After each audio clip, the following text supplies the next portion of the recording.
बळीराजाचा सेनापती म्हणजे ज्योतिबा आपली आई म्हणत असते की इडापिडात तळू द्या आणि बळीचं राज्य येऊ दे.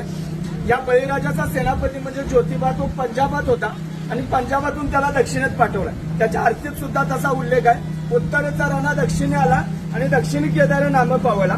हा दक्षिणेत आलाय कुणासाठी आला तर आमच्यासाठी आला. कुणापासून रक्षण करण्यासाठी आला तर आर्यांपासून आमचं रक्षण करण्यासाठी आला.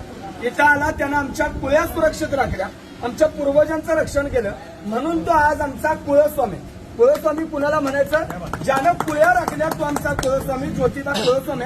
त्याची शासनकाठी म्हणजे फक्त एक लवाजमान आहे तर ती त्याच्या सार्वभौमत्वाची आणि त्याच्या विजयाची निशाणी. कोणीही लोक येतात इथं आणि भोळ्या भक्तिभावाने येतात आणि त्याला अर्पण होतात.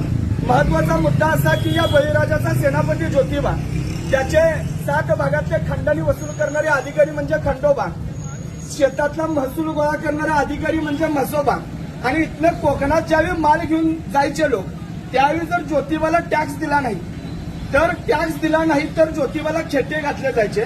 खेटे कशासाठी? आज पोलीस स्टेशनला जसे खेटे असतात तसे खेटे. आणि आज आपण वेगळ्या कारणाने खेटे घालतो, माझी नोकरी लागू दे, मला मूल बाळ होऊ दे, त्याच्यासाठी नाही. हा ज्योतिबा आपला पूर्वज आहे ज्याच्या पाठी मग बा म्हणजे भैरोबा, मसोबा, बिरोबा, खंडोबा, चाकोबा, सवोबा, नाईकबा, ज्योतिबा, विठोबा आणि ज्याच्या पाठी मग आई, मर्याई, मसाई, टेमलाई, तुळजाई, जाकाई, जोकाई, रखमाई ही आमची आई आणि आमचे बाप ही आमचे पूर्वज आहेत आणि ही आमची दैवत आहे. त्यातला ज्योतिबा हा आमचा आहे आणि त्याची शासनकाठी आपण ज्यावेळी घेऊन येतो त्यावेळी प्रत्येक भागाचं ते प्रतिनिधित्व करणारी शासनकाठी असते. महत्वाचा मुद्दा त्याच्या पलीकडे जर जाऊन बघितलं तर ज्योतिबाचं मंदिर बांधलं कुणी? महाजी शिंदे नावाचा एक मराठ्यांचा सेनापती होता. 1761च्या पानिपतच्या युद्धात मराठ्यांची प्रतिमा मलिन झाली. ती प्रतिमा धुवून काढण्याचं काम गयात माळ असणाऱ्या वारकऱ्यानं धुवून काढलं.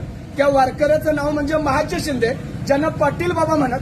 त्या महाजी शिंद्यांची दहशत एवढी होती की त्यांनी ताजमहलचा वापर, आज लोक फिरायला जातात जगातला 7वं आश्चर्य आहे, पण तरी सुद्धा त्या ताजमहलचा वापर त्यांनी कराबाकुंटी ठेवण्यासाठी केला होता. एवढी दहशत की दिल्लीचा सुलतान कोण हे ठरवायचं आमचा महाजी बाबा. हे महाजी बाबा एकदा रत्नागिरीत मोहिमेवर होते आणि मोहिमेवर असताना त्यांना यश मिळत नव्हतं पोर्तुगीजांच्या विरोधात. ते नवस बोलले की देवा मला या मोहिमेत यश मिळू दे, मी तुझा देवस्थान या ठिकाणी कोल्हापूरला निर्माण करतो. आणि म्हणून रत्नागिरीतला देव म्हणून या गावाचं नाव आहे वाडी रत्नागिरी. रत्नागिरीतला ज्योतिबा इथं बसले. ज्योतिबा हे या गावाचं नाव नाही, ज्योतिबा हे या देवाचं नाव आहे. ज्योत, ज्योत म्हणजे ज्योत आहे, ते ज्योत म्हणजे नांगर. हा शेतकऱ्यांचा कष्टकऱ्यांचा राजा आहे. म्हणून याला तुम्ही आम्ही भोळे भाविक बघत आहोत. इथं कुठलेही त्याच्यासाठी मोठा गाजावाजा नाही किंवा कुणी प्राणबळी कसलाही हत्या नाही. सर्वसामान्य लोक येतात, गुलालाच्या मुठी आनंदाने उधळतात. आपल्या लेकराबाळांची, पोराबाळांची, ढोरागुरांची या सगळ्यांची राखण करणारा तो महाक्षत्रपाळ आहे आणि म्हणून त्याच्या गुलालाच्या मुठी आपण भरून वाहतून आपल्या कपाळावर लावतो. हा इथल्या मातीचा रंग आहे. इथली माती तांबडी आहे. ही तांबडी माती म्हणजेच ते गुलालाचं प्रतीक आहे. म्हणजे आपल्या देवतांचं एक स्थिरीकरण आहे. कसं आहे तर कुणाचा गुलाल आहे, कुणाचा बुक्का आहे, कुणाचा अष्टगंध आहे, कुणाचा भंडार आहे, कुणाचा चौंड काय वाजवायचं, कुणाचं पकवाज आहे, कुणाची दिमडी आहे, कुणाची ढोलकी आहे, कुणाचा उदो आहे, कुणाचा चांग भला आहे. आता चांग भला म्हणजे काय तर पंजाबात एक शब्द आहे चंगा भला. चंगा भला म्हणजे तू क्या चंगा भला आहे की असं म्हणतात. तर चंगा भला म्हणजे उच्च दर्जाचा आणि तो अपभ्रंश होऊन या ठिकाणी तो नामघोष तयार झालेला आहे की ज्योतिबाच्या नावानं, ज्योतिबाच्या नावानं, ज्योतिबाच्या नावानं.